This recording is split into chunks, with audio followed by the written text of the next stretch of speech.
Bien, la superficie estática. ¿Cómo se calcula la superficie estática?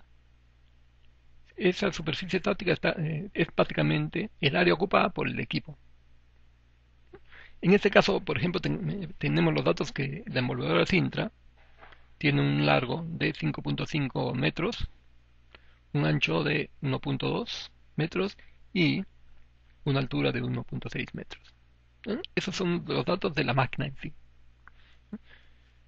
Y como dije, la superficie estacional viene a ser el producto de largo por el ancho. En este caso sería 5.5 por 1.2. Luego viene la superficie estacional, que incluye, además del espacio de la máquina, las áreas de trabajo. Digamos que en este caso específico, en nuestra máquina se requiere pues trabajar un largo, tener un largo disponible y tener dos anchos disponibles. Esos son datos que nos dan los ingenieros, los técnicos. Entonces, para hallar, por ejemplo, el largo necesario, entonces, a los 5.5 del largo que teníamos al principio, tenemos que multiplicarlo por 1 más el número de largos de trabajo que se requieren. En este caso era 1, entonces sería 5.5 por 2. Y el ancho, en este caso, sería el ancho de 1.2 metros multiplicado por 1 más el número de anchos que se requieren. En este caso era 2. Entonces, el resultado en este caso sería 1.2 por 3.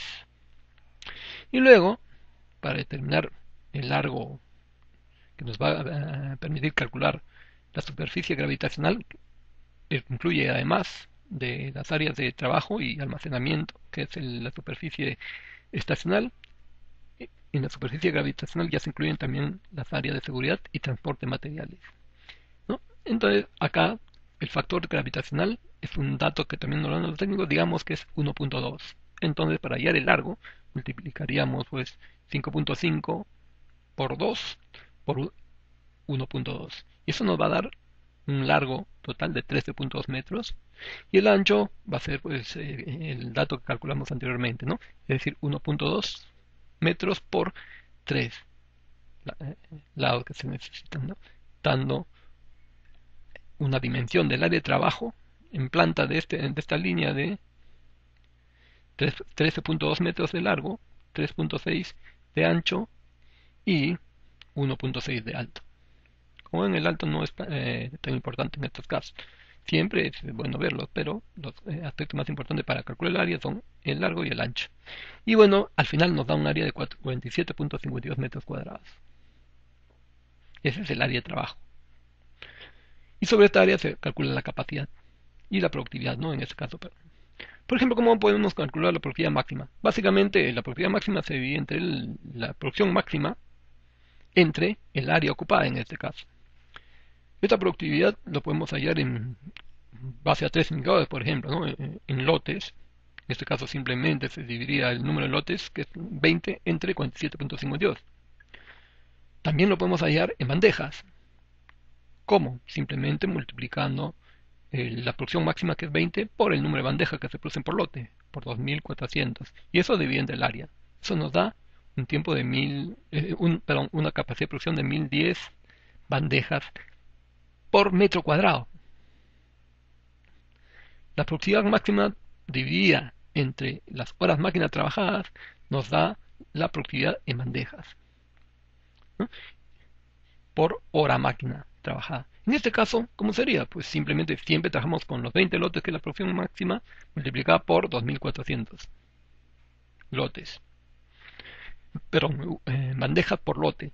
Y dividió entre el número de lotes 20 multiplicada por el tiempo hora máquina, que en este caso era 51 minutos o 0.85 horas máquina. Eso nos da un total de 2.823.53 bandejas por hora máquina trabajada.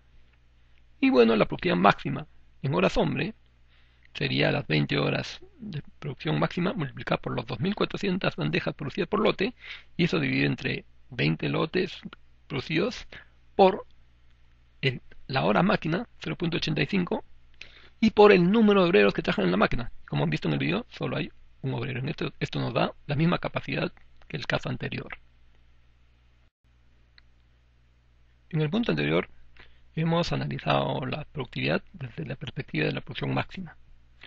Pero también podemos hallar la productividad a niveles por debajo de esa producción máxima. Como por ejemplo, asumamos que para mañana se tiene programado producir 18 lotes. ¿Cuál sería la productividad de esta máquina, de esta línea? Pues empecemos por la productividad por metro cuadrado. En este caso, para hallar ese valor, simplemente ya no tomamos la producción máxima de 20 lotes, sino 18. 18 por 2.400 bandejas que se producen por lote, dividido entre 47.52. Eso nos va a dar una productividad de 909 bandejas por cada metro cuadrado de la línea. Vean, es menor que el caso anterior, que era 1010. Luego, para hacer el cálculo de la productividad por horas máquina, nuevamente que cambiamos los 20 de la producción máxima por los 18 que vamos a producir. En este caso sería 18 por 2.400 entre 18 horas que se van, 18 lotes que se van a producir y multiplicado por 0.85 horas máquina en que se demora procesar cada lote. Eso nos va a dar una productividad de 2.823.53, que si se dan cuenta es igual al caso de la productividad máxima. Acá sí el indicador es el mismo, no hay cambios. Lo mismo va a suceder con la productividad horas hombre, ¿no? Claro, el cálculo difiere en que simplemente se toma las 18 horas en vez de las 20 horas, se multiplica por las 2.400 bandejas por lote y eso se divide entre los 18 lotes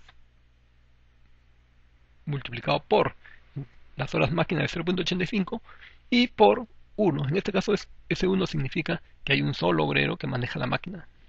Y eso nos da un valor igual al de la productividad por horas máquina, ¿no? Tanto en la producción máxima como en la producción actual, como le llamemos a esta de 18 lotes. Nos da 2.823.53 bandejas por cada hora hombre trabaja. Pues bien, este indicador, ¿de qué nos sirve? Por supuesto, si aumentamos el número de hombres, es decir, si este no fuese un proceso tan automatizado, sino requiriese mayor personal para la carga o alguna parte del proceso productivo, entonces, digamos, a medida que se requiere más personal, la productividad horas hombre va a ser menor que la productividad horas máquina. Y al revés, ¿no? Si fuese un proceso más automatizado que este, que incluso no requiera la carga de una persona, sino sería automática, por supuesto la productividad horas máquina sería mucho mayor. Vean, así se debe leer estos indicadores. Y bueno, pues ya para terminar con esta parte del apéndice práctico del curso, al hablar de producción actual, ya surge un nuevo indicador que es importante saber, ¿no? Que es la tasa de uso. ¿Y cómo se obtiene ese dato? Simplemente se divide el número de lotes fabricados entre el total de lotes máximo que se pueden producir. En este caso, como se va a fabricar 18 lotes y la capacidad máxima es 20, entonces se divide 18 entre 20 y se obtiene una capacidad máxima, capacidad utilizada del 90%. ¿Vean? ¿Eso qué quiere decir? Por un lado, bueno, estamos utilizando las máquinas al 90% y por otro lado, estamos trabajando con una capacidad ociosa instalada de 10% en esta línea. ¿Sí? Ya el análisis de la tasa de uso ya se hace en función a la demanda. Si este indicador hubiese sido 40-50%, entonces estamos subutilizando esta máquina, ¿no? Y bueno, pues si estamos al 90%, hay un 10% que podía de repente, si se tiene una línea pequeña, destinar parte de este tiempo ocioso para ampliar nuestra línea de producción. Vean, esa es la racionalización administrativa, el análisis de la racionalización administrativa en un caso de empresa industrial. Después vamos a ver el mismo caso para otro tipo de empresas. Bien, veamos el video.